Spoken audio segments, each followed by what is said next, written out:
Today's guest is Cory Richards, whose life reads like a fever dream of both triumph and turbulence. As a high school dropout battling bipolar disorder, Cory found himself squatting in abandoned buildings before discovering that a borrowed camera could become his compass to a different life. And what's remarkable about Cory's journey isn't just his rise to becoming one of National Geographic's most celebrated photographers, or even the fact that he summited Mount Everest twice, once without oxygen. It's how he transformed his struggles with mental health into a lens for capturing humanity in its rawest form, from the Arctic to Antarctica, always searching for those milliseconds of truth that tell our shared story. And just when he seemed to have it all, the acclaim, the career, the epic film projects, Cory walked away from an expedition on the world's seventh highest peak in what appeared to be a dramatic public breakdown. But that experience led Cory to write two groundbreaking books that reframe how we see mental health and adventure and the stories that we tell ourselves. Through Cory's lens, we discover how embracing our full story, especially its darkest chapters, can lead to our most profound transformations. You were in the Atlantic somewhere? What the hell was going on in the Atlantic? Well, I went on this really interesting, it was, how do I even describe it? It was an Atlantic crossing hosted by Earth One, which is an organization that tries to bring sort of a wholeness to problem solving, specifically focused on climate. And so they bring together, indigenous elders with people who are coming up with solutions to solve these issues, and then funders. So in some ways, it's similar to like a summit, summit at sea, that kind of thing, but with sort of less of a party. I find that summit can end up being sort of like Learning Man, and but it's a lot of the same crowd, but I think it's a little more focused, and they work on this really beautiful guild structure where they have different guilds. So, like new economies, artificial intelligences, like things like that. And people who specialize in those fields then sort of, they're fellows and chaplains that guide it. And then there are people that just join the guilds and sort of discuss how do we fix this? But the idea of the container of a crossing is that you can't leave. Right? So you're sort of forced into a longer form conversation that hopefully yields actual actionable solutions that then you have a financial commitment to support. So that's what I was doing. But it was really interesting because I was kind of like, this whole thing is an allegory for my life, which is I'm in the middle of the ocean. I don't know what's going on. I trust that there's land out there somewhere, but I'm kind of confused. And right. You know what I mean? Were you going as a guest or a keynote speaker? I was going as my friend Ryan, who runs the Story Guild, asked me to come and take photographs. And my caveat for that was like, yes, and I'm probably going to do 99% of it on my iPhone, right. Which I think is jarring for people, but it really does. There's phones are so ubiquitous that they don't really pay attention to you in the same way. Right. And that's really helpful. Yeah, it must be interesting for you too, because as a professional photographer, at the highest level, when someone asks you to come on board as a photographer, that, in their mind, they're thinking, yeah, pay him a few $100 and yeah, right. And, have him come on. He'd be happy to do it for exposure. And like, do you think about that when people make these kinds of requests for you? Well, it's funny because you have a rule, like, I'm not going to take any pictures for anyone anywhere because it's not worth my time. Well, no, I mean, I feel very honored, first and foremost, that people would ask. I right don't, people, obviously, not like my cousin's having a pizza party. Can you come by and take some pictures? Which I'd also do, but I don't even really identify as a photographer anymore. I've really stepped away from that very intentionally. And so I have a bit of a tenuous relationship with it because in some ways it feels like a step back, and yet it's complicated. It's almost paradoxical because the camera is what's getting me invited, right? And yet it's not what I want to be doing necessarily. And by virtue of being a photographer, there's a necessary separateness. So you're sort of othered to begin with, and you don't really fit anywhere. And so you're always in this observational mode, which can perpetuate or deepen that feeling like you're on the outside looking in. So you're never really a part of it, but you're a part of it. You're a very intimate part of it without being part of the conversation. And that was also part of this idea of a bit of the lostness. In my life right now, I'm really trying to reframe lost to be something more generative, versus the idea of lost often implies there's a negative connotation to it, but also that feeling of being afloat and not really part of it was interesting. Yeah. That's an interesting way to phrase it too, considering the context, the broader context of your life story, which you obviously outline in The Color of Everything. And I'd love to just go back to those earlier days just to give the listener and viewer context into how you have become the person that you are today, who is no longer identifying as photographer, as mountaineer. You're keynote speaking, you're doing all these wonderful things, men's groups and whatnot. But it didn't start off that way. And No. and the way it looked on paper is that this kid is very much lost. But to your point, I don't know if that's the best way to describe it. You know, when you can see the whole movie, Yeah, you can't yeah, right. judge the first, 20 minutes of the movie without understanding where this whole thing is going. So maybe we replace that word lost with exploration or Yeah, well, that's discovery. actually something that's one of the things that I kind of been playing with, this idea that to be an explorer means Hmm. that you spend most of your life lost, Right. right? And that's Intentionally. intentionally, right? And so you cast off into the unknown, which mirrors very much the hero's journey archetype of a story, which is, the hero. And I'm not saying I'm a hero, but in the story of that, the hero is called to the Hmm. unknown. Something happens, and then they intentionally sort of set out not knowing what they're doing. They might have a loose goal, but I would say even in my life, I didn't have necessarily a loose goal until a little bit later. But the way it started was, The Color of Everything is very much, and you've read it, it's about mental health. And it's about my journey with bipolar disorder, addiction, and the book really covers all of that. But the way it started was, I grew up, I had a pretty, what I would call sort of at least an outwardly idyllic childhood where, we were a white middle class family in Utah that uh, played outside a lot. My parents were very adamant that our education was best served by being outside as well as in the classroom. And so for the early years, we were learning how to ski when we were 2. My brother and I started climbing when I was 5. And we'd spend our weekends outside as much as we could. My parents both worked, my dad worked 7 days a week in the winter. My mom worked 6 days a week in the winter. And then in the summers, we'd have weekends off. My dad worked construction.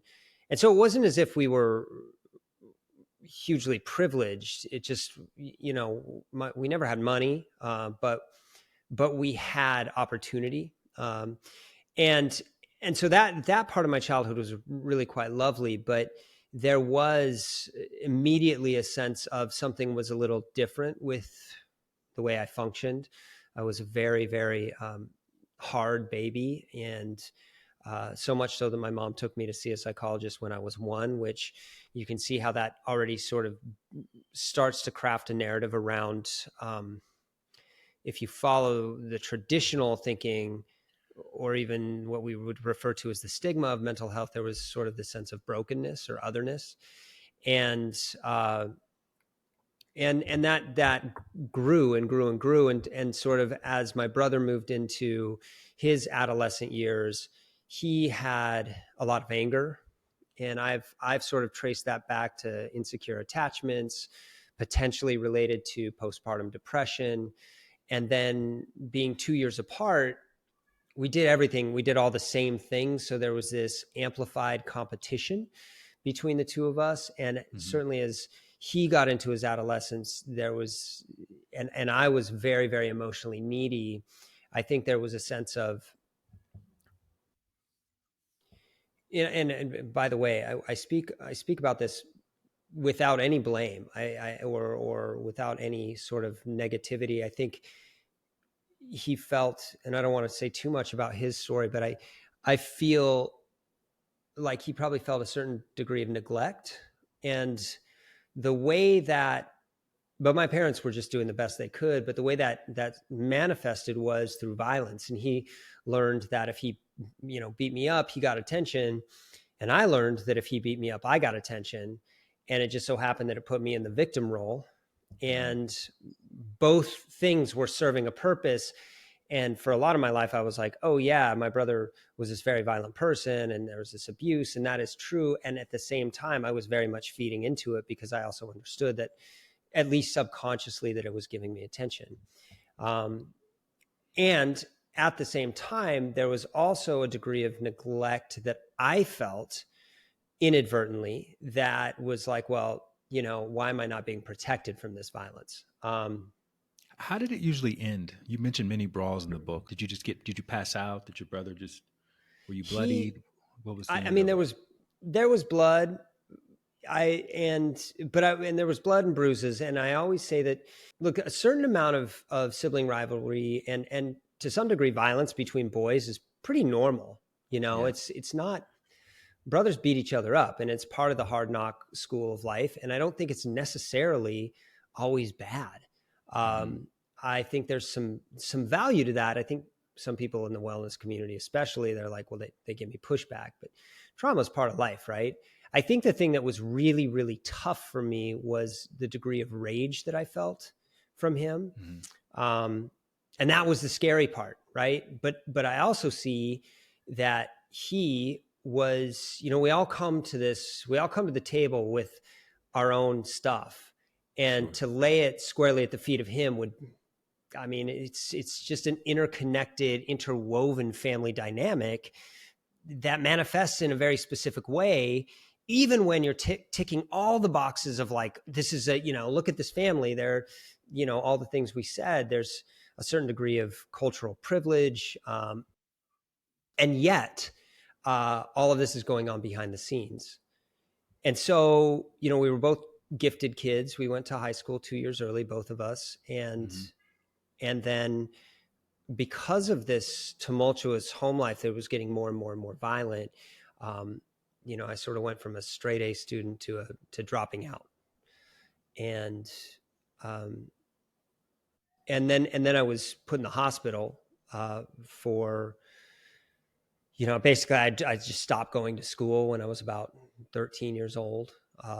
And my parents they didn't know what to do. So I ended up in a How does mental that look? hospital. You just refused to leave the house, or you told them, you announced it. Was it a And formal decision? I went to school and then would leave school. Right. I'd like get the ride to school, and then before the first period, whoever was going to go ditch that period or smoke cigarettes in an alley, I was with them. Mm-hmm. you know and yeah, and then my mom was like, hey, and I knew something was amiss. They put me on Prozac, and then we went down the list of all the popular SSRIs. I was diagnosed with clinical depression and anxiety, and then it was when they put me in the hospital and then in this long-term inpatient outpatient care facility that I was diagnosed with bipolar 2. And that's when I sort of announced I'm never going back to school. Mm-hmm. Was there? um, You yeah, go mentioned ahead. something about art class in the book. Was there anything that you did gravitate towards in school, even though the rest of it was not really holding your attention? Art, I mean, that was, I loved that class. Oh my god, I could go and I could just get lost, and I could narrow my focus onto the page and create. It was like breathing. And even as a really young child, that's how I spent most of my time, whether it was drawing or painting or crafting. I was obsessed with indigenous American cultures, and I I'd go to the leather store and I'd buy all these, books about how to make native crafts, and I'd bead, but that was a place where I was like, oh, I love this. Everything else was just boring. It was just, you couldn't hold my attention. Hey, so a lot of you all have been reaching out with your guest suggestions. And look, I appreciate it. I do. And to help make it easier for those guests to say yes to my invitation, I need you to subscribe to this channel. Just hit the subscribe button below, and that's literally the best way to help me get you that guest on my podcast. All right. Thank you so much for helping out, and back to the show. Yeah. I don't know if you've seen that TED Talk with Sir Ken Robinson, who's talks a lot about education, modern day education, and how ineffective it is. And he talks about some study where they were observing some little girl who was misbehaving, and she wouldn't pay attention and seemed like she was, had ADHD. And anyway, turned out that she flourished when they put her in a dance class. And that was what she was like most, longing to do. And I feel like a lot of systems in our society today, even in addition to education, are they're kind of like, I've been thinking a lot about this lately. Like the TSA is the bane of a lot of people's existence, mine included. But they kind of have to be that way. They have to yell at you. They have to scream at you because they're adhering to the lowest common denominator, the people who don't pack for the trips properly and they don't take off their stuff properly. And so if you're being sort of shuffled through with the masses, then that's what's going to happen. And the same thing happens in education. It's sort of geared towards the lowest common denominator, or the people who just aren't really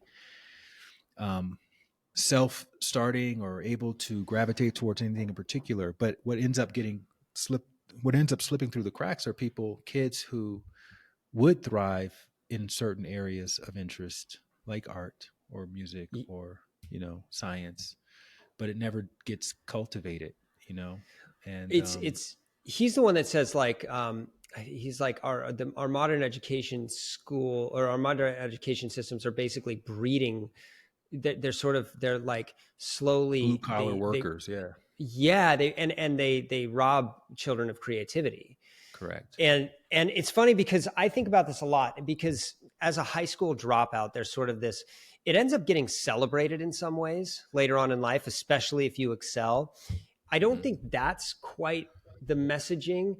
What I think is interesting is, certainly as we live in sort of an over-medicated society, which again, I think is not black or white. I think medications are marvelous. I think, I still take lamotrigine to manage sort of my upswings with bipolar.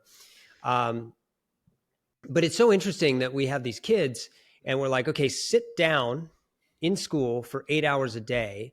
And then we're like shocked that they can't sit still. And then we're like, well, they've got ADHD. And in my mind, I'm like, we're not supposed to sit down for 8 hours a day. We're not designed that way. That's not our biological evolution. We are supposed to move and bounce and throw rocks, explore. Exactly. And then we're like, well, the kid's not conforming. We should put them on meds so they, and that can help, but it undermines and sort of betrays the reality of our species on a very fundamental level. And I also think that kids are really good at self-selecting. They know what they want to do, and you give them an opportunity. Some are going to naturally just read all day, and others are going to go out and build things with sticks.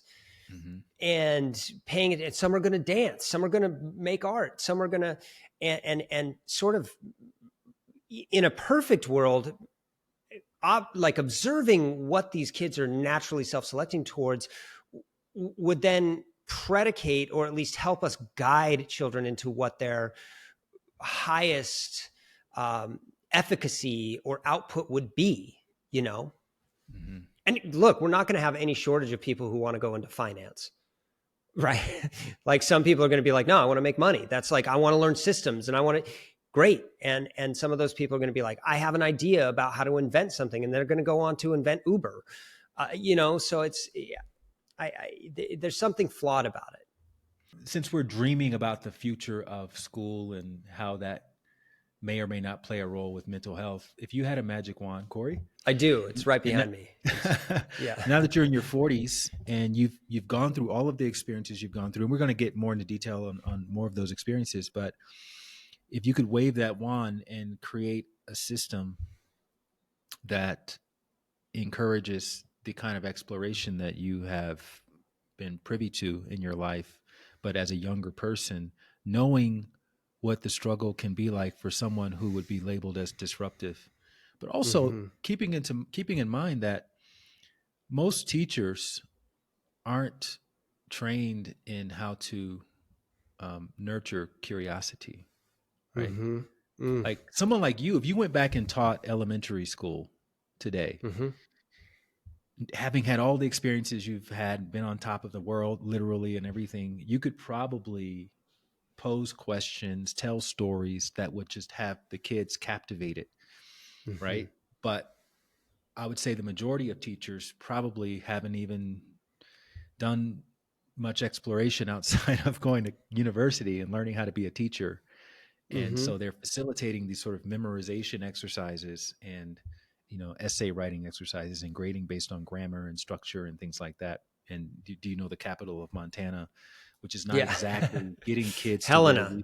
we want them to go. But Yeah. yeah, I'm just curious, knowing what you know now, and I know you're not a trained teacher, but you are kind of a teacher because you're a speaker and you're a writer and you're a photographer, and that's telling stories. And that's all teaching really is telling stories in a way that captivates the audience and makes them curious about wanting Mm-hmm. to learn more. What would you say we could do to evolve the schooling? Oh my God, dude. I adore this conversation. Look, a couple things. My dad was a teacher. So He he taught taught math, math. right? Yeah, yeah. And my mom worked in education as well. She raised money for the University of Utah. So we were an education oriented family. Secondly, I'd say to the point of storytelling, everything is storytelling. Teaching Mm-hmm. is storytelling that draws children and students into um, the sphere of what the study is. But the best teachers are the ones that tell the best stories, just like the best politicians are the ones that tell the best stories. Mm-hmm. Uh, what I would say, and this would be just a dramatic overhaul, if I could wave a magic wand, I'd go back to the teachers to begin with. First of all, I think there would be sort of a minimum age of teachers, and that would come after as much education as doctors. That would put these teachers in a position where they have undergone and been weeded out on some level um, to produce the highest what would I say, the most qualified teachers that understand the importance of curiosity and creativity in whatever field. And beyond that, I would raise the wage of teachers to be incredibly high Mm-hmm. so that this is a incredibly competitive field, hugely competitive. So it would select the best and the brightest. And, so shifting the allocation of funds and taxpayer money to support the absolute highest qualified, best teachers would then create a pool of teachers that is going to amplify the student body, the writ large. That would be where I would start, right? And that is a huge, huge, huge shift, and one that I think is idyllic and potentially possible. But in doing so, you already have generated a community that is going to be thinking more critically and more curiously about what is best for students. And in doing so, again, then you're going to have teachers who understand the fundamentals of what is most effective for the transmission of information, and by that degree, story. Because when you look at it, almost everything comes from a taught source. This is about the transmission of knowledge, right? And so, if we're really paying attention, we would, yes, doctors save lives, but where do doctors come from? Well, they come from teachers. Hmm. And so if you paid the teachers more and made it so hard to do, and you get older, more mature teachers who have gone through this gauntlet of critical thinking and curiosity, you would just amplify the student's ability to excel in every way. That's just one way to do it, and that would extend all the way down to, that's K through 12, and of course beyond. Yeah, I heard Malcolm Gladwell float an idea about he wrote this book a few books ago about World War II and this Oh, battalion of pilots, what was it? The Bomber Mafia? the bomber mafia, exactly. Yeah, yeah. And so he talked about how what we could do with schools is you could take the whole year to study an event like World War II, and the Right. math class could be about, understanding the statistical effects, impacts on the population and the number of bombs that were dropped and how they used to figure out what the munitions were that they needed and stuff like that. And the sociology class could be focused on the impact it was having on culture, and the geography class could be focused on the effect that it was having on the land. And so you just take every single aspect, and by the end of that year that student becomes basically a world expert on this event, because they know it from every single angle, and it gives context to why they're learning Right. math and why they're learning geography and why they're learning sociology. So I thought Yeah. that was really interesting as well. I love that idea. Imagine that world where, education is so near and dear to my heart, and it also breaks my heart, to Hmm. see how we're educating students. Even like Um, building model planes, you could like have kids who want to do that, and maybe some right. people want to focus on certain things and not other things. So that Totally. could be Yeah. really interesting. That'd be a really interesting world. In any Yeah. case, back to your story. Jeez. So you got Yeah, it. I know. We're like deep. I love it. Your stories. It's going to sound like a diss when I say this, but it's actually a compliment. You're all over the place. Oh, You all want to over be a the youth pastor in one moment, GED the Yeah. next moment, all these jobs, getting fired constantly, escaping from the youth recovery centers. Yeah.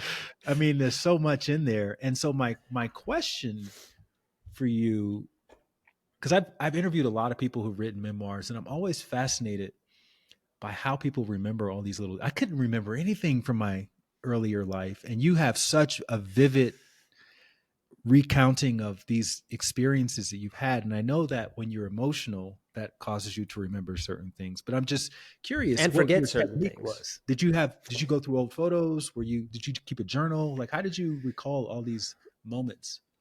Well, one thing I'd say is that, and I've said this before, that all memoir is part fiction and all fiction is part memoir. Hmm. Um, so what I found is the more I read, and I really read a lot of memoir when I was writing. And some people don't like to read when they're writing. Some people do. I find, Stephen King basically says books are brain food. And so the Right. more you're reading, the better your writing becomes. And I tend to agree with that. And I would read these memoirs and I would pay very close attention to how they were creating memories. And some of them were very vague and some of them were very detailed. What I remember, and I do remember things very clearly, but they come in shards, right? And so it's kind of piecing together those shards in a mosaic that creates a very vivid memory.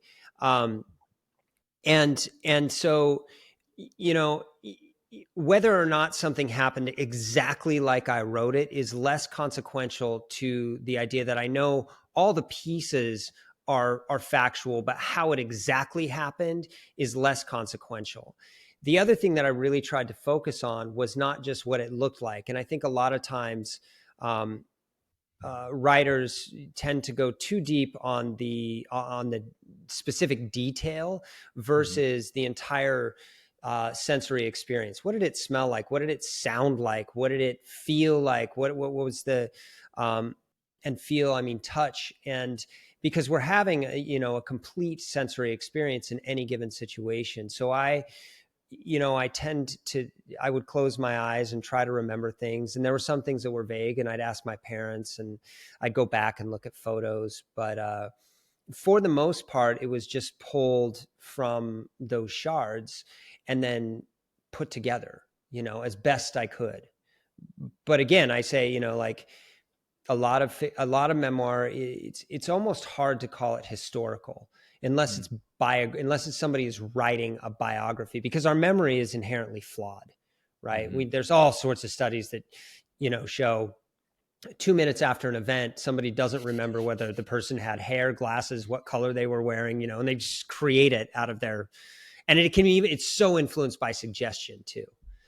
So, but I just tried to be accurate. Have you heard of the term hyperosmia? No, tell me everything. It's so hyperosmia is someone who has a keen sense of smell, and I felt that Mm, throughout your book, that you were always describing what the aroma or the smell was wherever you were, mm. whatever you were experiencing, more so than any book I think I've ever read, which I thought was really cool. Was that something that you consciously did? Hyperosmia. That is so cool. Where did you learn that? No, I just looked it up. I was like, will you call someone who has because you always describe what the thing smelled like, whatever it Yeah. was, there was the Yeah. smell. And so I'm just, yeah, I was wondering, like, is that something that is, you're very sensitive about the smell, or do you just want to add that in to round out the image? No, that wasn't conscious by any means. It was just something that I vividly remembered. Mm, Um, that, when you're climbing, especially when you're on these big mountains, there's a very specific smell that your clothes take on. And it's not all sweat and gross. It's moisture. It's, metal. It's the smell of ropes that have been run through metal that then rubs off on your gloves, that then have this interior smell from your sweat and the moisture in there. And whether they're synthetic or leather, these things and they would strike me, and I'd be in a tent, and you're boiling snow, and people would think, well, boiling water doesn't have a smell, but it absolutely does, especially when you're doing it in that environment. It mixes with the smell of gas, and it mixes with the smell of breath, and it mixes with the smell of everything that's in the tent. And so that experience became more dimensional when I would remember the smell and try to recall what it was like, or walking over this very specific gravel, and there's always a smell of, whether or not gunpowder actually smells like this, that's what I thought of it. You're grinding these rocks together, and it would have this sort of, this smell of gunpowder, which is more of a mineral smell, and taste too. The taste of water that's been boiled in aluminum is very distinct, especially if you've been using that aluminum pot to eat ramen or whatever. You see what I mean? Like it just built on itself. no, I feel like there's a lot of self-awareness within the storytelling itself. And I found that to be quite beautiful to read through, because Thank it you. really took you there to those moments, and there are a lot of moments that you take us Yeah. to. Some dark I mean, ones. it looks like you've lived 80 years, in all of in your short 40 years, but the way you describe it. So let's continue to round out your developmental years so that we can get to the point where you are introduced to Professor Phelps, or Dr. Yeah. Phelps, or whatever his name, his Andrew. He doesn't have a title. It's great. okay. He's just Andrew. Yeah. So just give us a sort of montage up until that moment where you leave to study abroad, and just maybe choose two or three of the craziest experiences that kind of guided you along, without realizing you were being guided along that path, and some of the Well, lessons you learned along the way. I mean, the first one that I just, it's so funny. I was in this, 8 month, I was in this treatment facility for 8 months. It was called Lifeline. And again, very well intentioned, but I couldn't stand it. It was 8 hours, 12 hours a day. And most of that was in group therapy. It was based on the 12 steps, and I ran away 3 times. And one of the times I just remember, they basically lock you in a room that had no furniture. It was just, so you'd go home at night to people who had been in the program longer. You go home to their homes, and there was a room where everybody slept, and it was called the newcomer room, or nuke room for short. And they'd taken out all of the furniture, all of it. And then there was a lock on the door that locked from the outside. which again, I sort of mentioned in the book is just like that is like a lawsuit waiting to happen. You know, and then they'd lock the windows. And I remember this time, the second time I ran away, I was in this nuke room, and I was like, I got to get out of here. I got to get out of here. And there's nothing in the room. And I noticed there was like, one of those, I think it said Perseverance. It was one of those sort of inspirational posters on the wall, but it was framed. And I was like, huh. And so I took it off the wall. Mind you, there were, I think, 2 or 3 other people sleeping in the room. And I took it off the wall, and there was a nail with a head, like a flat head on it. And I took it out of the wall, and one of the windows could open, but they had taken the crank off, right? Mm-hmm. And so I took the nail and I unscrewed the screws that put the crank on one of the other windows that was, locked shut. And the reason this one wasn't locked shut, because it's been sort of, the paint was old and it, it never opened or closed. And I screwed the crank on that one. And I remember I was just like cranking it as much as just quietly against the broken paint, and then it just popped, and I was like, oh shit, did that wake? And it didn't wake anybody up. Mm-hmm. And then the window was free, and I opened it, and I jumped out into the night, and ran away. And then the next day I got caught and put back. But after 3 attempts at running away, finally my parents were like, all right, well, we're not going to send you back, but you can't live with us. And it sort of started this stint of quasi homelessness, where I was mostly not on the street. Occasionally I was. I squatted. I ended up in this very sort of dismal situation, squatting with this guy who was a couple years older, but I'll leave that to the reader. Mm-hmm.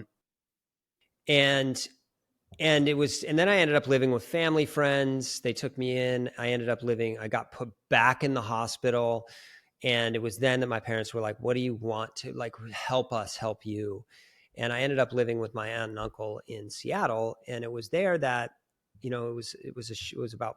I lived with them for about 8 months, but I got very religious for a time. I was very, very Christian, and because I didn't have a place to belong. And so I felt, this community just took me in, rather than telling me what I needed to do, where I needed to be. Well, you should be in high school, you should be in school. It was very inclusive, because we shared this belief. I'm no longer Christian at all. My sense of spirituality has changed entirely, but it gave me a lot of respect and reverence for what faith does and how it holds communities together. It has obviously some dark sides as well, but living with my aunt and uncle, that faith, that community structure allowed me to sort of kind of get my life back together. And I got 3 jobs. I was catering. I worked at a Birkenstock store. I worked at an REI, and my uncle was like, hey, you've got to give me half of every paycheck. And I thought it was sort of for rent. And then at the end of that period, he was like, and it was also during that time that I kind of got back into climbing, and I was climbing in a climbing gym and stuff like that. And at the end of that period, he said, well, I'll give you all the money back if you choose an experience to spend it on something that we all agree is healthy for you. And I chose to go climbing, and I had saved enough that I could actually go to Alaska, into a place called the Ruth Gorge. And it was right then that I asked my mom, my parents would, and this relationship was still very strained, but I said, can I borrow your camera? And she gave me this little Ricoh point and shoot that had film in it. And I bought film, and I went on this trip, and it wasn't hard climbing, but it just opened my eyes up to the world, and I started taking pictures. And then after that, as my life sort of started to right itself in some ways, I was curious about school. And that was when, first I applied to a seminary school in Redding, California, called Simpson College. And I was convinced I was going to go be a youth pastor, but something felt off about that. And so I applied to another school. My SAT scores were terrible. But I wrote an essay, and they accepted me to Rocky Mountain College in Montana. And it was there that, after about 1.5 years, again, I was feeling restless. I was only interested in, by then I was interested in writing. All I wanted to do was take pictures and climb. I worked at a gear store. like an outdoor gear store, and I applied to go study abroad. And my parents, said, okay, you can, and we're going to help with that, but don't fuck it up, kind of thing. Cause there was a lot of like, Cory, don't fuck it up. And that plays into the narrative that I was always going to fuck something up, excuse my language. And it was in Salzburg, Austria that I met this guy named Andrew Phelps, and Andrew changed everything. All right. So before we get to that, I just want to go back to Ruth Gorge really quickly. Speaking of not fucking it up, Yeah, obviously when you spend your own money to do something, it's a different quality of experience. totally. Had you shifted away from being a fuck up at that point, or were you still a fuck up even though you were spending your own money at Ruth Gorge? I mean, look, I think by all conventional means, I kind of was a fuck up for a long time, probably until I kept burning down my life, well into my 30s. There's this idea of maybe not being worthy of success, maybe not being really mattering. So whenever success came, it was sort of like, well, I don't deserve this. So I was still very much, I don't, fuck up. I kind of wore it like a badge of honor, Yeah, I guess what I mean, like when you were escaping, you were basically running from the thing that people thought you should be doing. But with Ruth Of Gorge, course. you're actually running towards that. Like that's what you chose, Yeah. that you wanted to do for yourself with the camera, Yeah. go climbing. So is that sort of the gateway to this new phase of Absolutely. Cory, where even though he's fucking up, you're making the choice to keep exploring intentionally and consciously, and you want to do well, obviously, but you're now battling your own inner demons. Right. I'm battling myself. I'm battling self-sabotage, but absolutely. And in fact, living with my aunt and uncle was, I think, the very first time, I was in the hospital the second time, and the hospital's like, hey, you should send your kid to Lifeline. And my parents are like, he was already in Lifeline. What are you talking about? And I remember we were in this family therapy session, and they were like, Cory, my parents looked at me and they were just like, what do you want to do? And they were just helpless. And that was when I felt like somebody for the first time was considering what I wanted, and potentially was even paying attention to the idea that maybe I knew what I wanted, and so, yeah, I think, going to Alaska that year, with a group of men, which has become a big theme in my life, and these were all like my dad's old climbing friends. These guys are in their 50s and 60s at that point, and so they were all in a willing position to be, mentors of some sort, and they all knew my history. And so there was this willingness to take me on in a very specific way. And yeah, it was, I was making a choice that potentially, if I pursued this, there would be some freedom from this idea that I was a fuck up. And Lisa Oz, who's Dr. Oz's wife, she made a very interesting comment. She said, do you think there was sort of a return to Eden aspect of this, where I was trying to get back to that beautiful idyllic moment of childhood, when I was 5, 6, 8 years old? And I think that's kind of true. I was gravitating towards this unbridled freedom because it felt like my adolescence had been so caged, and the whole time I was just trying to break free of it. And so the mountains, I think, potentially represented a freedom that I hadn't felt, a way to be, a place to be that was nothing was demanded of me. Also, what's interesting about that choice is being a mountaineer requires a degree of meticulousness that you can't afford to fuck up, right? Because it's life or death consequences. Yeah, exactly. So you can't afford to be a fuck up, If I'm a group of men in my 50s and 60s, and this kid who has a history of, not being up to any good wants to come along and, be a part of my crew, it's interesting that they accepted you and they allowed you to. Obviously, they saw something in you and they maybe tested you. Was there any way that they tested you to make sure that you were of sound mind and body before you got up there with them on the mountain? It wasn't so much a test as a clear conversation that wasn't, sort of undercover where they were. I think they just trusted. I think they could Hmm. see that the narrative that had sort of been surrounding me was potentially somewhat flawed. Mm. That because it's hard to say that somebody who at one point was a gifted child and went to school, to high school 2 years early, is all that messed up inside, and that potentially there was some piece of this that, for lack of a better term, was a misdiagnosis. And I'm not talking about a clinical diagnosis. I'm just saying there was a misdiagnosis in terms of um, what was really going on, you know. And certainly the violence at home and things like that were self-evident that environment was not, that it was having its consequences. And so Yeah. potentially being outside of that environment would right the course a little bit. And it did. Maybe they saw themselves in you a little bit as well, and they understood the journey of how you grow out of things and how you kind of need to stick your hand in the fire a little bit to understand not to do that anymore. And that's as a rite of passage as becoming a man. I so agree with that. And it's something that I haven't really considered, but I'm sort of surprised I haven't. But, absolutely, yes. Again, this is sort of something about how we raise children these days, where there's an overprotectiveness. Hmm. There is a coddling. And it's very clear uh, especially in young life, unstructured playtime and unsupervised playtime is really, really healthy for childhood development. And I think we're sort of overdoing it. We're over indexing,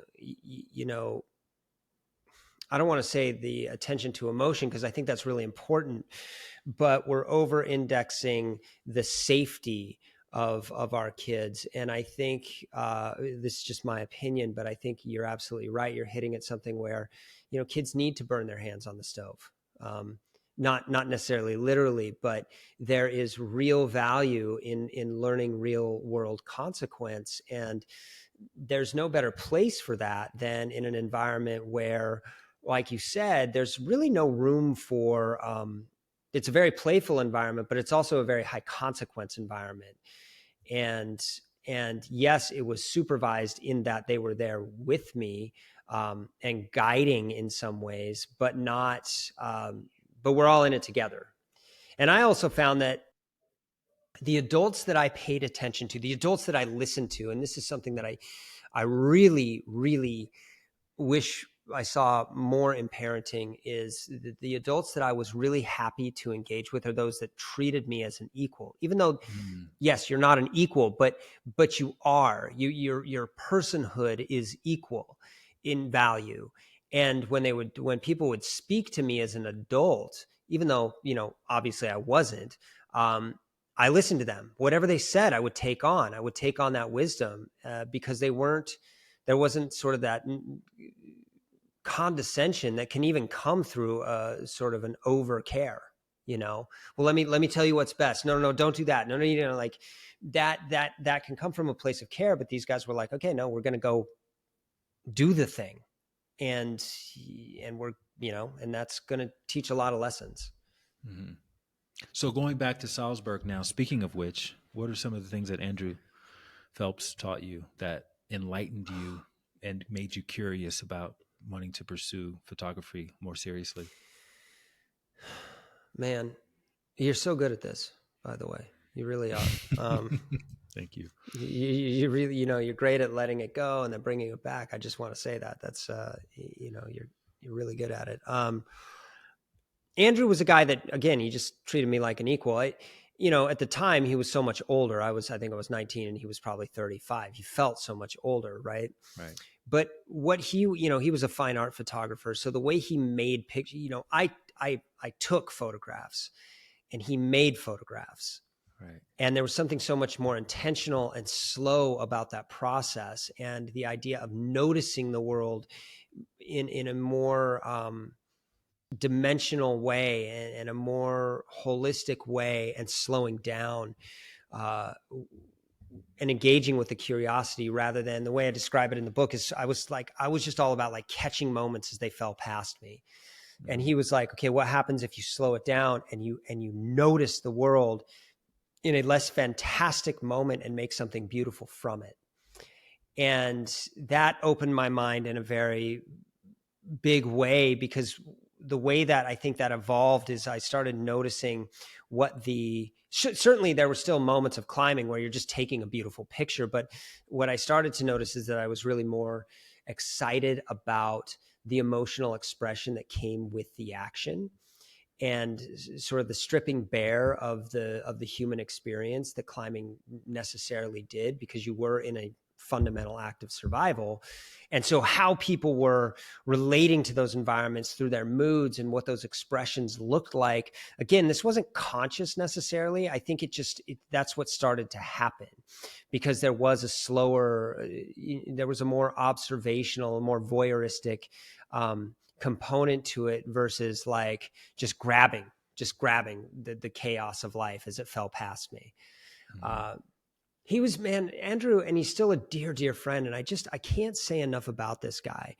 He just had a way, an ease to him. Not to say that he didn't have his own internal and doesn't have his own internal battles. We all do, but he just had an ease to him that allowed for my messiness. And he had a very specific way of directing it without being, you should, there was he didn't should on me. I'll say that. He suggested, and he talked to me like an adult, and and then he was like, you have something here. I don't know what it is necessarily, but you have something, and go get it if you want it. Were you guys in the lab? Were you developing? Were you enlarging Yeah. and doing all that? That's another smell I remember. Oh my God. We were tucked into this dark room. This is before digital. And, I had just been taking pictures on slide film, because that was sort of what you did, in the climbing world. And it was with Andrew that I learned how to develop my own film and then print film. And he, that dark room, oh my God. So these buildings, I think it was built in the 1500s, and there was, obviously it must have been a back closet or where they stored stuff that could be slightly damp. I don't know. But the back wall of the dark room was stone. It was the actual cliffside. And I just remember the smell of like fixer and developer and that red glow and that deep sort of, musk of it all. And it was warm, because the earth would hold that heat, and you'd go in there and I could just get lost in there for hours trying to make a print perfect. And you know what? I wasn't very fucking good at it, but I loved it. There's this idea that like, oh, I was just naturally talented. I was not naturally talented. Have you ever heard Ed Sheeran's like first thing that he put out on YouTube? Yeah. He Oh played my it on God, it's Howard terrible. Stern in that interview. Yeah, it was awful. Yeah. It's awful. And look at Ed Sheeran now. And I think he's somebody that I admire so much, because he breaks that idea that you have to be a savant. You're not like, by the way, Salzburg is where Mozart was born, and we hold Mozart in this but like that is so rare, and so much talent can be learned. And I think it's so important to say I was not ever a talented climber. There are so many more talented athletes. I was not ever the most talented photographer. I just kept trying. And over time, the collection of those experiences climbing and the collection of experience taking photographs came together as something that I was able to do at a very high level, but I wasn't necessarily the best at either. Yeah, you wrote that photography is an art of hundreds of thousands of seconds, which makes for slim odds at perfection. And the moment of any image is preceded by an infinite number of events that coalesce in a single instant, and it evaporates just as quickly as it appears. And, it's been said that you can't teach someone how to have an eye for whatever, art, photography. But to your point, and I think this is something that we as a society underappreciate, is how our life experiences, which may seem to be completely disconnected from whatever it is that we find ourselves passionate about in life, how they prepare us. In Mm-hmm. hindsight, looking back at your, bipolar childhood, squatting, escaping, and doing all kinds of sexually quotes deviant activities, how would you say that prepared you in these early days of exploring photography? Again, great question. I think, you know, when we grow up in chaotic environments, and when we naturally tend, people who grow up in chaotic environments oftentimes have a higher risk tolerance. And another thing that happens is there's often a degree of hypervigilance. So noticing and being hyper aware of surrounding its environments, because you have to be, it's a defense mechanism. Um, where's this, like, what's going to be harmful? Where's it coming from? How do I navigate it? How do I escape it? And so, I think in those ways, it really prepared me for photography, because I was capable of noticing external things and almost anticipating them. And it's not to say that it was like to escape them. It was just a skill that I think I had developed, that was then I was capable subconsciously to harness, to use, to notice. And that could be noticing an environment. It could be noticing light. It could be noticing an expression of mood. It could be anticipating something that was going to be more difficult or more fantastic as an image, and just kind of knowing where to point more than anything else. I also, just really quickly, I was, that passage about photography being hundreds and thousands of seconds, and when you think about the magnitude of everything, and I'm talking about everything, the 13.8 billion years of existence, or the universe spinning and spitting out and creating and turning and churning, every single moment in front of us is the sum of that. And understanding that has been a fundamental shift for me, where literally everything, nothing is happening to me. I'm existing in something that is literally the sum total of everything.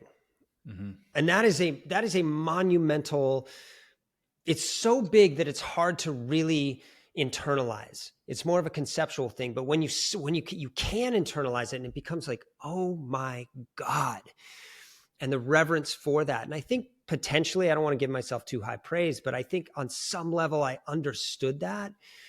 And so I was looking for the biggest expression of that. Mm-hmm. And again, that could be revisionist history. I don't know, but I like to think that I was that internally cued in, but I probably wasn't. Yeah. You also have, if someone doesn't have a trained eye for the various categories of photos and the quality of different photos, photography is very much art, right? Let's be honest. It's a part of art. And I don't know if you saw that article of that art exhibition in Art Basel where they had the banana taped to the wall. Yeah. And it sold for like $6 million or something like that. Yeah. Well, you talk about in your book, in your earlier days, what's the difference in like these images, these blurry images that don't seem to have any composition.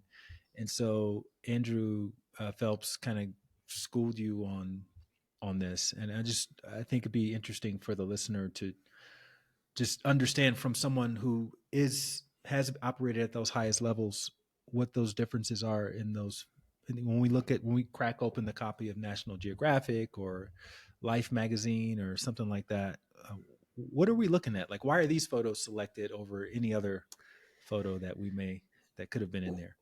Well, it's such a good question. There's a quote, and I forget the name, but I use it in the book. Like, basically it says all you can photograph is light reflecting off of things.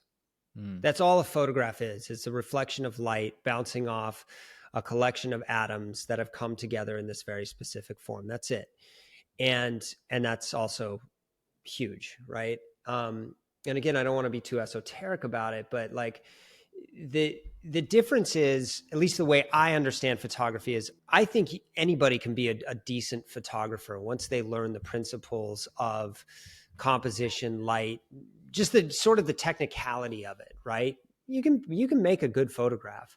I tend to think of photographs very distinctly. There's good photographs, there's great photographs, there's transcendent photographs, and then there's bad photographs, right? And most of my photographs are bad. They're not good. But it's that expression of trying. It's like throwing spaghetti at the wall. And the more you do it, the more you learn, again, how to anticipate what light is going to look like and what might be interesting and what's unexpected. And I think the best, in my opinion, the best photographs are the ones that are unexpected. They sort of, they make you stop and go, wait, what is going on? But then the transcendent photographs are they don't have to be technically good. They don't have to be technically perfect at all. In fact, I think some of the most transcendent photographs are the ones that are not. And I reference them in the book. You think about the Napalm Girl, by Nick Ut, and you think about the Burning Monk by Quang Duc, and these are the ones that I talk about. They are, or Eddie Adams, where the guys, the Viet Cong is getting executed in the street. These are not technically perfect photographs. But they transmit a story that is so profound and so gut-wrenching at times, usually gut-wrenching, that they transcend the still image into something so complete and so felt that they almost hijack empathy. And they dig into the limbic system in our brain, and they ignite these mirror neurons. So I think these photographs that are so transcendent, and even in great photographs, they tap into that limbic system and they ignite those mirror neurons. So we're able to, on some level, step into that moment and feel the profundity, the bigness of them, and what it means, and how like shocking it is, this human experience. And I they can be blurry, they can be all fucked up, the good light can be terrible, but it pulls at something so deep in us that it's impossible to ignore. And that's truly transcendent photography. They're timestamps in history in a more monumental way, in a more fundamental way that we'll never forget. You think about the V-Day parade and the guy kissing the sailor kissing the gal, and Muhammad Ali standing over, what was it, George Foreman, or I forget who it was. But the Benson was a great photographer who, I don't want to go too far down this rabbit hole, but like the Beatles having a pillow fight, right? It's like a timestamp in history. Photography is magical. I had a friend who had a dog pass away, and I hadn't seen this friend in a long time. And we caught up and had dinner one night in New York. And he told me the story about his dog and how, obviously, traumatic that was, because it just happened spontaneously, like in the middle of the night. The dog was totally fine. And then a couple hours later, the dog had sort of had a bit of a seizure and then died, and he was traumatized. And I said, show me a picture of your dog. And he showed me this really fucked up picture of the dog. It was like blurry. The dog was barely in the frame. It was like blown out because of the flash, and it was like taken in a dark room and all this stuff. And I was thinking to myself, this is the picture you chose to show me of your dog? Yeah. And then the story was he had just switched from an Android to an iPhone, and his photos, none of them translated over. He lost all of his photos of his dog. That was the only photo he had of his dog. Oh, that was the only one he took that night by almost, I think he took it by accident of his dog. And so that's the only memory out of 14 years. And just Mm. knowing that, it gave that picture so much more gravity and so much more weight. And Mm. so I think the story attached to the photo, it can make it even more of a profound moment in time, based on whatever was going on around during that. So I think that's as important when you're showing photos, is the story you tell. And that's why I think when I read your story, you have I think the ability to tell these stories, it gives so much more context to just your life itself is a miracle. Just you, and I know you talk about this a lot, but you being in a position to do the things you're doing, even though you're a white guy, even though you're from a middle class family and all that, but there are a lot of white guys from middle class families who don't do anything and who don't, ever really break out and find what they consider to be their path and their purpose. And so you've done that. And that's remarkable. That's remarkable. I was talking to somebody about Elon Musk the other day, and they were like, I don't like Elon Musk. I was like, why? Oh, because he had family money. I was like, there are a lot of people who have family money. They don't turn into Elon Musk though. Right. They don't Yeah. they don't risk it all multiple times and do it for the passion of it and all of these things. It's interesting because I think it's so easy to extend compassion to people who have less. Mm-hmm. It's much, much harder to extend the compassion to people who have more. And the reality, when I look at somebody like Elon Musk, while I might not necessarily agree with his ideas around a lot of things these days, what I do see is that he's coming to the table with a full plate of experience. And you're absolutely right that there are so many people that have started on that same foot and done relatively little with it, if nothing at all. And so I think it's beautiful to extend compassion upwards and see, like, okay, I might not disagree. Well, I can extend compassion into that and say, you know what? I know he's coming to the table with a whole bunch. And I can, in that moment, then I can switch from my judgment into, wow, wow, like, wow, look at what he's created. Even if I might not like some of it, it's still fantastic. And that starts to create room for the totality of somebody's experience. And it makes room for the stories that they've inherited and told and retold that have led them to do the things that they've done. And even if you disagree with them, even if you have disparate ideas, you can still engage with the magnificence of that life. And some people would say, well, that's bullshit, but it's like, it's only bullshit until you do it. And then all of a sudden you go, fuck, man, I don't have to agree with everything that somebody's done. I don't even have to like it.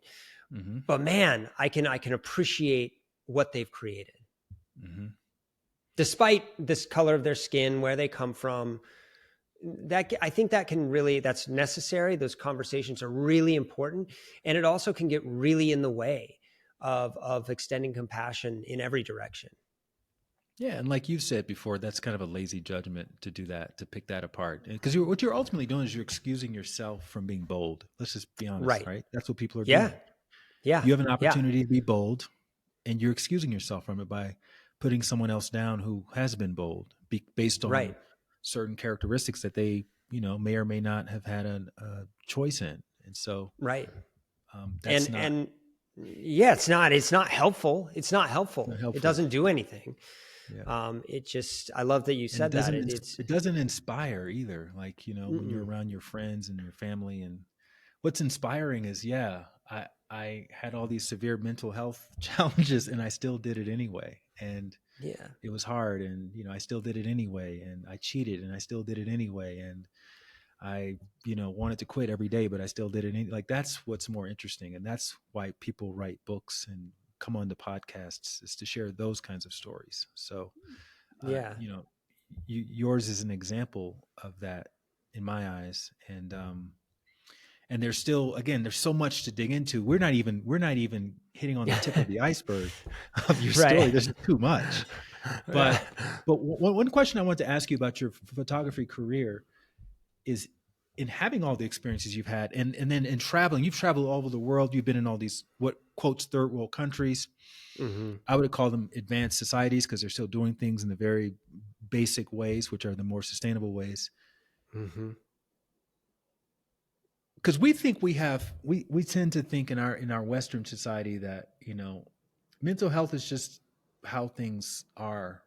Mm-hmm. People struggle, but did you see yourself in a lot of the subjects, a lot of the people that you were around when you were out making pictures? Did you, because you're telling their story, Right. um, or did you notice some sort of contrast between what we experience in the West and what you were seeing in these other what people in the West would consider less developed societies when it comes Well, to their lifestyle and their mental health?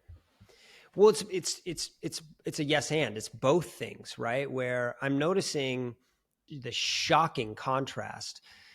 And one of the things that tends to, if when I let things get under my skin, which is, let's be honest, I'm human, is this idea in the West that, oh, everything's just screwed up. Everything is so screwed up, and we have it so hard, and taxes and this and that. And I'm like, man, you have not seen anything. Like it is so good here, and in many ways it's so good, and in many ways it is deeply flawed, right? Mm-hmm. There are big issues with wealth distribution, and how different races, genders, all of that are impacted by old school thinking and old legislation. Of course, that's true, and I don't discount it at all. And when I was exposed to, the profound contrast of how other people live in different parts of the world, specifically in developing nations, or however we want to call them, I found also a deep sense of gratitude. But to your point, if I was relating to anything at all, it's that so often we get lost in the minutia of, the specifics of what we have, what we don't have, what we want in the context of our own culture. What I did find that was accessible is the ubiquity and sort of the sameness of the human family, and how similar we all are, and that we're really all trying to find and structure our lives in a way to get the things that we need, and then once we have those, get the things that we want. And mental health, as it relates to that, is something where we, that experience again is transcendent across the human family. People struggle, and people struggle in very specific and similar ways. And in that way, when I saw deep trauma, when I saw profound mental health issues, it was more accessible to me to at least relate on some level. And I think, if anything, that just gave me a softer touch when approaching these things, which maybe helped open the doors to allow people to relax in the presence of a camera. I don't know. Does that make sense? Yeah, 100%, 100%. Yeah. And you got to the point where you had sort of a Forrest Gump moment where you decided to retire yourself in the middle of in Forrest's situation. You were, he was running, and then he said, "I'm done. I'm done." And people were like, "What's going on?" You Yeah. kind of created this whole movement, and so I think that's also a really important moment, because you can feel like, oh, I found my purpose, I found my calling, I'm in it. It's going to be Mm-hmm. hard. I'm going to want to Mm-hmm. quit, right? How do you know Mm-hmm. when it's time? How do you know? What are some of the signs? What are some of the indicators that? Because I would suggest that you did the right thing for yourself. At the Mm-hmm. perfect time for yourself. It wasn't perfect for everybody else, but it Mm-hmm. was perfect for you. So, what were the indicators that made that moment different from any other moment that you may have thought about? I don't. I think I'm done with this. Well, it's such a, again, what a great way to phrase that. How do we know when it's time to stop? And For real. Just for real. Yeah. Right. Like, when is enough enough? And is enough possible? And I believe it is, enough is possible. But just to give people some backstory, this comes at, on the heels of a decades long, highly intense, deeply traumatic at times career. 20 years of climbing, 12 or 15 years of shooting for National Geographic, One being in and out of, avalanche. an avalanche, being in and out of rehab, a divorce that was marked by profound dishonesty and infidelity on my part. So, and that makes up the meat of the sort of unwinding of the book, this external rise and this internal unwinding, this internal sort of disintegration that was really perpetuated by my own unwillingness to I wouldn't even say that. I was trying to face it all, but I was very much locked in a story of my own brokenness, my own mental health, and I used it as an excuse a lot of times. And I lived very much as a victim for a long time, somewhat unknowingly, and I, at the end of all of this, there was a painful sort of separation from my career at National Geographic that I think was very illuminating for me. But long story short, I wasn't taking photographs anymore. There was a pandemic. George Floyd happened. And the only thing I really had anymore was my photography career. And or in my climbing career, and photography had sort of gone by the wayside. And my dad was diagnosed with cancer in this time period. And so he was dying, and I was confronted by this reality of my own finitude. And I, and I was still, it was like climbing was what I had. It was, and so I was trying to do, by this time I had climbed Everest twice, and once without oxygen. And, the sort of the pomp around it all and the cachet of it all had exploded. And we were making a film about my dad dying and trying to go back and climb a new route on Everest, something that had never been climbed before. And we had tried it once and failed, and then the pandemic hit. And so we were training, and we went to Everest season got canceled. So we went to a mountain called Dhaulagiri, which is the 7th highest mountain in the world. And long story short, I had a very severe mixed bipolar episode at base camp. And I didn't know it. I didn't know that's what it was at the time. I was just convinced that something was really wrong in my life.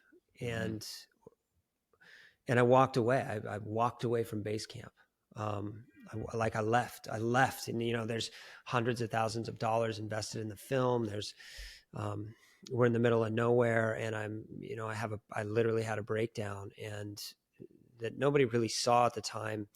I mean, they saw it, but they didn't know what it was. And I just said, I'm leaving. And they're like, you're leaving what? And I said, well, I'm leaving the expedition. They said, what do you mean? And I was like, and I'm leaving photography, and I'm leaving climbing, and I'm moving to LA. And it looked crazy. And you know what? It kind of fucking was crazy. But to answer your question, I think we oftentimes know the reality and the truth of a situation long before we're willing to accept it. Whether that's addiction, whether that's needing to leave a relationship, whether that is whatever the hell it happens to be, but we fight it, and we want to stay the same because we know it and it's comfortable, and we don't want to listen to that internal thing. And I think that moment that moment happens when you become willing to accept the truth of what you're experiencing internally. And that is oftentimes manifested in outward ways where our literal body just goes into full revolt, because finally it's saying, I can't do this anymore. That could present as anxiety. That could present as a stress rash. That could present as anything, but our body, by virtue, because we are an integrated system. This is not, the body does not operate independently of the mind. And so if your mind is under some deep subconscious stress that is trying to assert itself, you're going most likely to have a moment of break. And the invitation there is to look deeply at what's causing that. And so when this happened, I was sobbing in my tent, and my mind was racing, and I couldn't track the thoughts. And I knew I was just like, I can't keep doing this. I'm miserable. And I had felt a certain sense of misery for a long time, especially going out on these assignments. And the more troubling part of it was, so often people were like, you have the best job in the world. You look at you. And I felt this deep sense of like, well, why do I hate myself so much? Why do I hate what I'm doing so much? And then there was this sense of guilt around it all. Like, why? Like, you're telling me everything's perfect, but I feel like everything's fucked. What is this? And I just rejected it until I couldn't. And so how did I know it was the time to walk away? Because I didn't have a choice. At least in that moment. I could have gone back to it, but I didn't. And I still am working to extract myself from it. That doesn't mean that I won't go climb again. And I still take pictures sometimes. But I knew in my heart that it was time to stop. And I knew it because I couldn't sustain the energy of it, the stimulation of it, the stress of it. I was living in toxic stress, meaning that I was so focused on these goals and these big goals, these potentially deadly goals, that I would, when I was training, I would just live in this cage of imagining these terrible things happening. So it was like these long meditations on death. And as we know, when you picture something in your mind, your body starts to experience it. So you imagine living in these long meditations about your own mortality in horrific ways. Well, that's going to present. And you listed off a lot of people, friends of yours, people who you knew who had died doing this. Yeah. And then you're also friends with the Conrad Anchors of the world, who are in their 50s and 60s. They've been doing it forever. What do you see in them that you would have had to sort of develop more of in order to stay engaged in that pursuit? Not good or bad, just what sort of trait do these guys have? You know how Alex talked about in Free Solo, he's got a big amygdala or something like that, which makes him immune to fear. Do these guys have that in common, or what do you see? I think there's a willingness to, and a rationalization to accept the consequence or deny the consequence that allows people to continue to hang it out there for a long time. And I think it can be both. And I think, both can be helpful in specific circumstances, and both can be maladaptive too, right? Where, if you're accepting the consequence, that can be a really beautiful thing, because it's a relinquishing of your mortality, and this, it's a relinquishing of this idea of your own invincibility, which is, the Denial of Death talks about this a lot. It's a beautiful Pulitzer-winning book that talks about, how the idea of dying is too huge for us to really take on, so we create our own hero stories. So that can be really beautiful. On the flip side, the acceptance of it, and sort of throwing it away and just like, well, fuck it, I can die, can also be like an excuse, a rationalization, in the same way that a rejection of it is like, I'm not going to believe that. And that allows you to step into the arena, right? And then on the flip side of that is like the rejection of it creates a degree of hubris that allows you to be completely in defiance of reality. And either way, it usually catches up with you. And so that list of people that have died in my life, some of them near and dear, some of them more acquaintances, but all of them people that I resonated with, that I found some, like I said in the book, they were kindred, is just a reminder of, it doesn't matter why you're sidestepping it. If you hang it out there long enough, especially in high level alpinism or mountaineering or free soloing, the consequences are more and more and more near. They're closer. Some people would say statistically that actually isn't the truth. Like every time you go out, the statistics are the same, right? And my dad's a mathematician, not me, so I don't know how we square that. But yeah, it's I don't know what they have. But I would say this: I've always been a person who, once I've done something at like a certain level, I'm ready. It wears out, and maybe that you could call that ADHD. You could call it whatever the fuck you want. The name is less like I've done it, and I did it at a high level, and I'm proud of those things. And time to move on and time to evolve. I don't want to stay the same because I can't. So I'd rather step into the flow of change and just be like, okay, let's let go of this, and let's let go of the identity, and let's shed it, and let's move on. And that's going to be painful and tumultuous and hard and scary, but let's move on, because staying the same is no longer teaching me anything aside from I'm committed to my own suffering. I'm committed to my own ideas. But fuck that. What fun is that? Okay, so you have two books that came out 3 months apart, which I don't even know how that works, right? Because were you Prince? Why are you releasing books 3 months apart, first of all? Because honestly, it's so funny because, if you talk to my partner, who's amazing, she's so great, but I'm sitting here constantly going, I'm not doing enough. I need to create. I need to make. And she's like, Cory, you put out 2 books within 3 months of each other. Like, what are you talking about? And it's just so funny how the internal experience can be so different from the external. Was that the plan where you got the book deals and then you just concurrently working on them, and then you had to schedule, because these things get scheduled like a year or two out, like when it's going to come out. So that was the original plan. Your publisher was like, okay, is it the same publisher? 10 Press? So 10 yeah, Speed? 10 Speed is an imprint of Random House. So the memoir, The Color of Everything, is with Random House. 10 Speed is an imprint of Random House that does beautiful photo and art books. They did Jimmy Chin's book. So it was a natural fit. It was a natural home. I didn't set out to do a photo book. That came after I got the deal for The Color of Everything. And I was like, well, let's do a 1-2, let's do a 1-2 punch. And everybody was like, are you sure about that? And I'm like, yeah, no, I can do this. And, wow. What a sort of a haul that was. But as soon as I got through the first draft of The Color of Everything, and it was in revisions, I could really focus on putting together the photo book, which is titled Bipolar, which is, we can talk more about that. But anyway, they both came out within 3 months of each other, and it was a lift. It was a haul.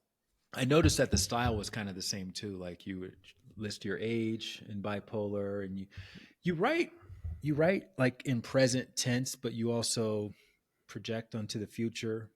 I'm talking to this person in 10 years, he will hang himself, or, whatever, which is a really interesting way of presenting the information. So was that something that, because again, I heard on your Rich Roll interview, you talked about how you initially were presented with the idea of a ghostwriter, which after reading your book, there's no way you needed a ghostwriter, just because I consider ghostwriters are probably better for people who just can't tell a story. Don't have time. Right? or don't have time, but mostly can't tell a story. But you clearly you're one of the best writers that I've read recently in telling stories and describing things. And it's interesting because you also talked about how that initial essay you submitted to, I can't remember, was it National Geographic? It got rejected. They said it was garbage because it was all over the place. It was like Sea Canoe and Kayak and Canoe magazine or something. Like Right, they're like, right, this is right, right. garbage. What are you talking about? But that's kind of the Yeah, same style, right? That's just like your style. That's how you've been telling those stories, maybe just in your head for a long time. And now you sit down to write. It's a pretty impressive first book, wow. Thanks, memoir. man. What Yeah. what what inspired you to, well, why now? Why did you think now's the time to Well, tell to write a memoir? I mean, that's that, after walking away from it all, I didn't know I didn't have any idea what I was going to do. And I've always been interested in film, and I've always been interested um, in screenwriting. And so I wanted to like write a script. And I had this story that, it's still out there in my mind, but it's fiction. And so I was like, well, people always say, write what you know. So what if I just took my life story and tried to put it in script form? Not to say that my life should be a movie, but like, what if and as I started writing again, I was like, I don't know how to write a script. I can read all the books, but that just seems weird. So I just started writing and collecting, sort of the stories. And also, I was encouraged at one point to just write these single page stories Hmm. of people in like cafes. And that sort of helped push me into the fuller writing process. Um, so it almost was like it was forced out of me, but also on the heels of that Dalagiri thing, I was so confused about the totality of what had happened and sort of transpired in my life. And there was this vacuousness, there was this big space behind me now or around me, and I didn't really have any sort of anchor. I didn't have a creative purpose or an outlet or anything like that. So I started writing, and I started to unwind this onion. And I'd already been advocating for mental health. I'd been talking about it. So my base knowledge around it was pretty solid. But I realized that I wanted to write something that was about the mind and why we do the things we do, and just use my story as a vehicle to tell that. And at first, and I've said this before, at first it was very much about me. And then as I started to finish this, and you hear a lot of people who've written memoirs talk about this experience where all of a sudden the story doesn't, it's no longer about you, it's an offering, Hmm. and it becomes your way of catharsis and deep therapy. And at the same time, I've noticed that a lot of people, it's very easy to get entrenched in a story that you've already told or cemented in a way, specifically sometimes around victimhood, and this is what's happened to me, and look at how much I've overcome, or look at how fucked up things were, and look at this. And by the end of it, I was like, none of that really. I don't like that. I just want this to be, a human experience. Um, and I want people to feel seen in their own experience. Uh, and that I think that's what's happened. I don't know. I hope. Yeah, in your photography book, Bipolar, it's not like this, but it kind of reminded me of the Peter Beard Yeah, books. yeah, yeah. Was he one of your inspirations for how you Oh presented man, that book? I love Peter Beard, and I'll take that as very high praise. I've always wanted to do more art like Peter Beard. The Hmm. sort of the The blood collagey, and like all that stuff. Yeah. blood and like writing, and I love that. Um, but I wasn't really thinking about Peter when I did my book. I just knew that I didn't when I did Bipolar. I just knew that I didn't want to do sort of a standard photography book, which is this year, this place, this time, this chronologically, geographically, all of that. That didn't reflect sort of my, again, it didn't reflect how I've experienced the world. And so, and I talk about it in Bipolar, where I'm talking, like, I didn't know how to present it. I was talking with Dan Buettner, and he had some, like, who did Blue Zones. He was a mentor Hmm. of mine, and we did an article on happiness together. And we were just sitting there batting ideas around. He said something about mental health, and I think maybe it didn't click at that moment. It clicked later, but I was like, oh shit, I've photographed from the Arctic to Antarctica, and I carry this diagnosis. I have all sorts of ideas about diagnosis and how beneficial and hurtful they can be, but I also carry this diagnosis of bipolar. And so that's how and then I was like, okay, well, now I've got the basic structure. How do I organize the stories that I've shot? And then it was sort of the polarity of emotions, which was, hope only exists in the presence of fear. Isolation is understood through camaraderie, and vice versa. Awe and contempt are always present in this. And so I organized it in these emotional polarities, and then placed the stories in those, like the American West, this idea of pride and shame, where we are so prideful um, about the American West, and there's this story, this mythological, this story of carving out, and there's this deep pride around the American West, and yet at the same time there is, at least I feel, this deep shame around what was required to create this environment, which is the absolute evisceration of ecosystems and wildlife and indigenous cultures. So you have both of these things at once, and so I placed that story there.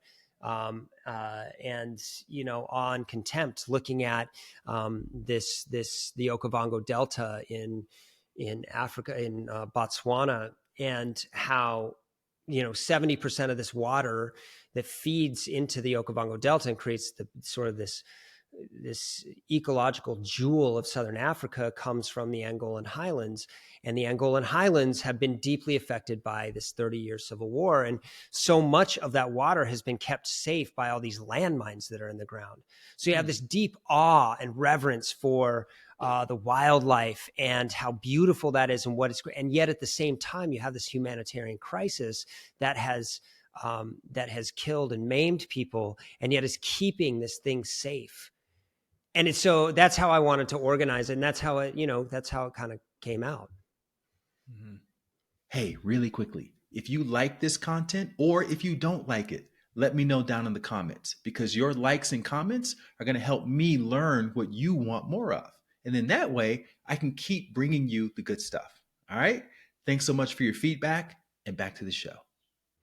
When you said on Rich's podcast that you didn't understand gratitude until you were 39, that's a very Yeah. specific thing to say. Well, what did you mean? What happened at 39?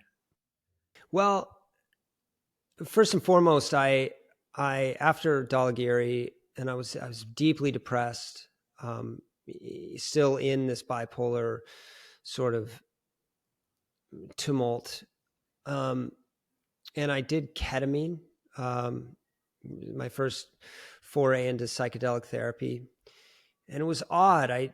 After I think 2 treatments, I had this experience where, we always talk about the heart, and I always thought it was a metaphor, but all of a sudden I could feel my heart, and I was aware. I wasn't so stuck in myself. I was aware of this marvelousness to the world, and of the world around me, and it was like I woke up and I was like, oh, this is what people mean when they say gratitude. This is what they're referring to. And it was like a revelation. I'd always said, I'm so grateful. But there's a very different experience when you say that, and when you connect it to that feeling, literally a physical feeling in your heart, where you go, oh my God, this is what people are talking about. So I don't want to just lay it all at the feet of psychedelics. I think psychedelics can get really misused and overblown, but I will say that was an entree into that world. That was an entrance point for me, where I started to explore through different modalities, what it really means to be in your heart, and what that can allow in terms of seeing the world more in its totality and appreciating it for what it really is, which is marvelous. Mm-hmm. And talk about in the Dalagary incident, where you kind of had to shift, the internal shift. You weren't alone. You were with other people, Topo and the rest of the crew. And then writing that story in your book, anytime you write down things and you write it in context, it causes you to reflect. Mm-hmm. And whenever we have messy endings in life, sometimes we don't really go back and clean it up. Did you end up going back and how did that whole thing kind of rectify? Is it all smoothed out now? Does everybody understand everything? Or where are they now? You know, so what happened, I mean, I talked about it a little bit. I just pulled out of this and it caused a huge upheaval because there were lots of dollars spent on this Hmm. film project. And there was a lot of anger towards me.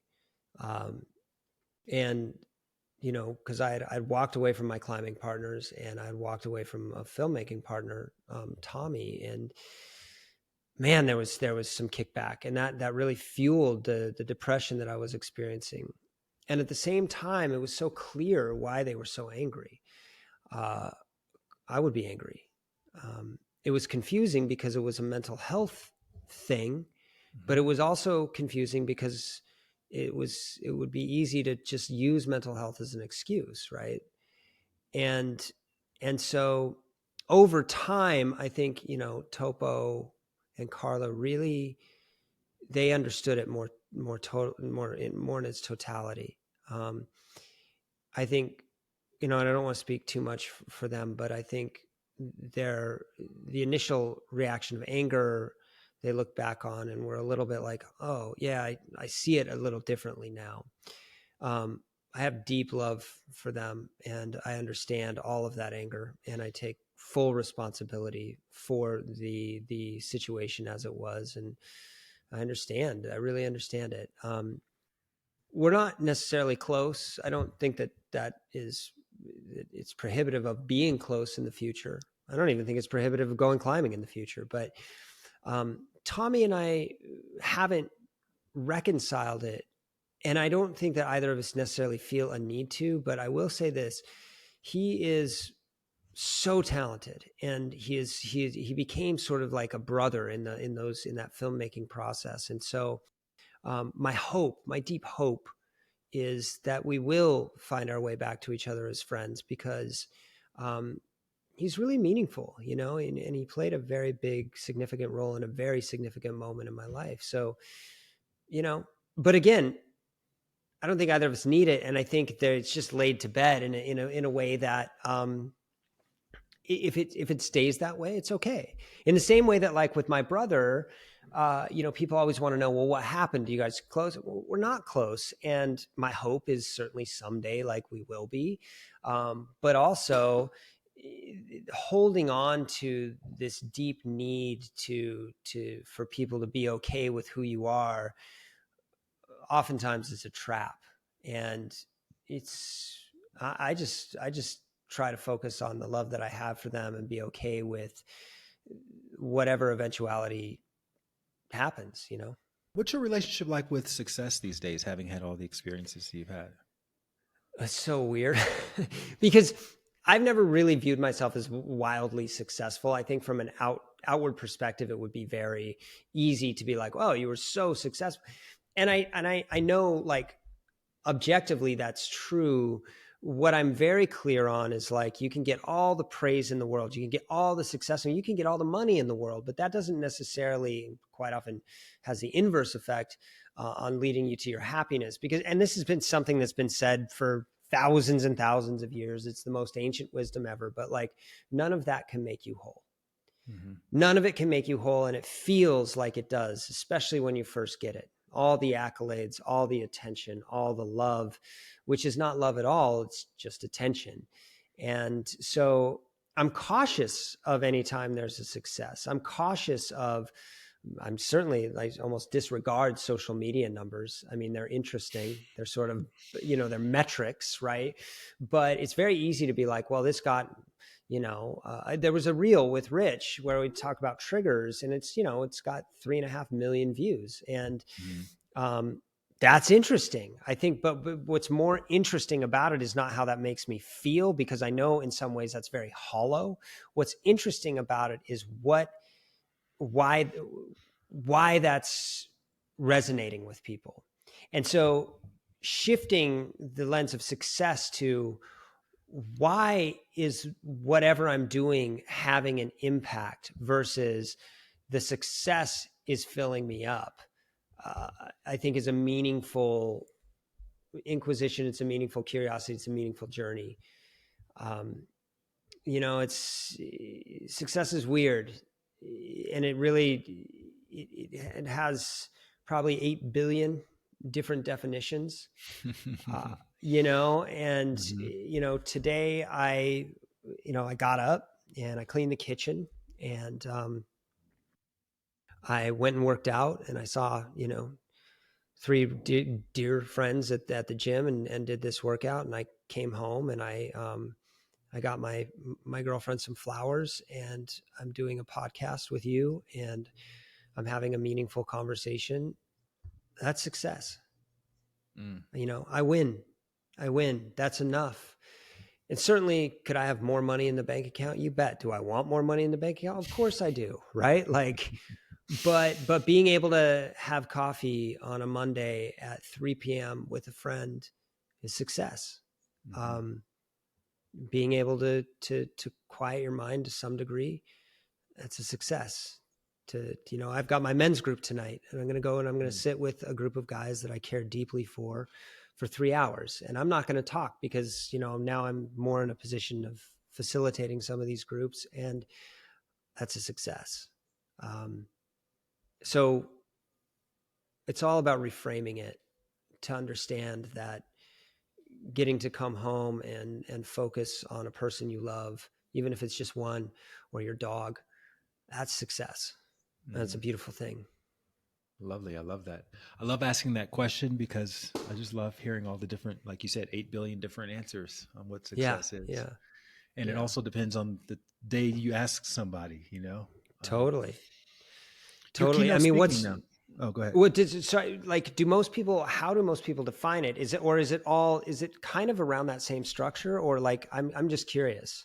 Yeah, nobody ever says money. Nobody ever says I didn't make as Right, much money as possible. I think people, right. by the time they get to an interview like this, they've transcended that idea that money is associated with success, and I think most people get to the point where it's about feeling fulfilled. It's about feeling useful. It's about feeling present. These kinds of things. Identifying your purpose, being able to Yeah, articulate that. Yeah, living yeah, in yeah, purpose, yeah. living in integrity. I'd say that's success. And I think we You need to know, hear that over and over again, even though it may sound like a broken record and it may sound obvious, but we're so indoctrinated in society to believe otherwise, to believe that it is getting to the top of Mount Everest that's going to make you successful or whatever your right, version of that is. And that's just right. not true. It's just not true. It's just not true. It's just another summit in a series of false summits, you And who know. better to say that than someone who's been there twice with and once without knowledge. Trust me, it ain't there. It's not said there's no pot of gold. What did Robert Persick, who wrote Zen and the Art of Motorcycle Maintenance, said? The only Zen you're going to find at the top of the mountain is the Zen you bring up there with you. Yeah. Yeah. And the reality that, for me, it was like, okay. And I've said, again, this is something I've said before, but it's like, and I talk about it in the book. It was just like, oh shit, there's no place I can go. I've literally come to the highest point. Mm-hmm. It's not here. Like, it's not, I've done the thing and it's not here. So yeah. So you're doing keynote speaking. What's your talk about? Is it I'm, an overcoming adversity talk? I mean, I talk about overcoming adversity. I talk, a lot of it is mental health focused, Mm-hmm. with, just using the through line of these experiences to sort of illuminate, again, the shared experience of humanity.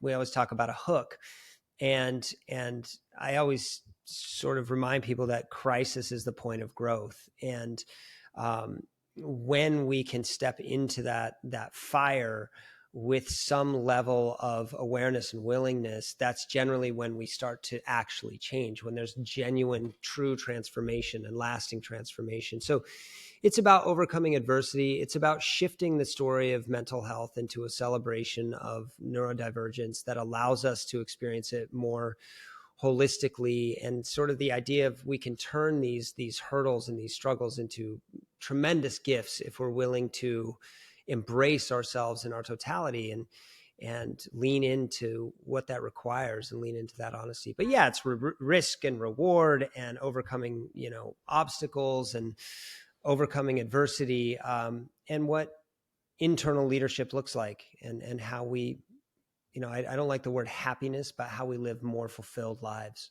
Mm-hmm. I know a lot of keynote speaking. I do keynote speaking myself, and one of the challenges is narrowing your focus, because you only have Hmm. 45 minutes or an hour. You have so many stories that you could tell. What's sort of like your key story that you anchor your talk around? You don't have to get into the story. I'm just curious, which No, story no, is it it's out of all the stories you've told?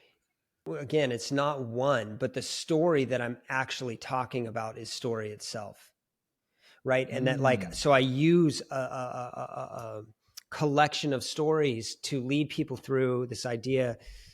That's a story, and Hmm. here's this other story, and here's the story I'm telling within it, and here's the story I'm telling within it, and so this idea that, like, okay, yes, you're climbing a mountain, but what story are you telling about the mountain, and what story are you telling about yourself in that experience, and is that story actually true? Is that story honest? Is that story freeing you, or is it holding you captive? And how do we start to just strip away story, and how can we catch ourselves in moments of storytelling that is that's holding us back? Did you have an Andrew Phelps of keynote speaking? Like, how did you know how to do that? How do you know how to tell that story in such a compelling way? Because it's not obvious in my experience. You have to really, like, I got mentors and stuff. And I mean, for me, speaking it's something I really enjoy. Mhm. So I just followed that instinct. I followed the same storytelling instinct that I have in photography and writing to sort of, my keynote is often, it's very interwoven. And people, one of the feedback points I always get is, I was lost in the middle of it. And I'm like, and then they're like, but I don't know how you did it, but you brought it back. And that is kind of the point where you're like, okay, I'm going to take you down a rabbit hole, and we're not going to know where we're going at times. And quite frankly, there's times where I don't practice it. I know the material really well, but sometimes I'll just mix it up and Right. start into it and be like, look, I haven't done this one, so we're going to get a little lost, and I know we're going to find ourselves at the end, because I think that keeps it more authentic, it keeps it more honest, it keeps it more real. um, but I know where I'm going. you know it's kind of Mhm. like sailing the Atlantic. I know where I'm going. I'm leaving Portugal and I'm landing in Puerto Rico. How we're going to get there, let's go find out. Beautiful. I think that's a great place to end it, man. Thank you so much for coming on and for sharing your wisdom and your insights with us. The book is The Color of Everything, and then Bipolar is the photo book, and you also have a documentary called Cold. Yeah, yeah. And you have a massive social following. What's the best way into the Cory Richards ecosystem? Ecosystem. It's probably Instagram. Yeah, it's just at Hmm. Cory Richards. I what I'm encouraging people to do is, if you like this conversation, I've loved this conversation. Read the book, and if you like the book, just pass it on. That is the full ecosystem. The books are themselves an ecosystem. They're two sides of the same coin. But yeah, Instagram is the best way to find me, or my website, which is just Hmm. coryrichards.com. But um, And you're in you know, LA. Has your book been optioned yet for a movie? That's it not wouldn't be hasn't. too common. It hasn't been. And there is a lot of excitement around that, and Hmm. my sense is it will happen. But again, what is success? That'd be really cool. That'd be a fun ride. I So love it, we'll man. see. Well, Yeah. thank you again. I really appreciate you. Thanks for having me. This has been so lovely. Such a beautiful conversation. I really appreciate it, man. Thank you so much for watching. Just FYI, we post a new video almost every day, so make sure you comment and subscribe below so you don't miss out on anything. And if you enjoyed this video, I think you're really going to love this one as well. And if you ever want to see a playlist of all of my podcasts or all of the plot twists or any other category of videos, you can find links to those in the description below.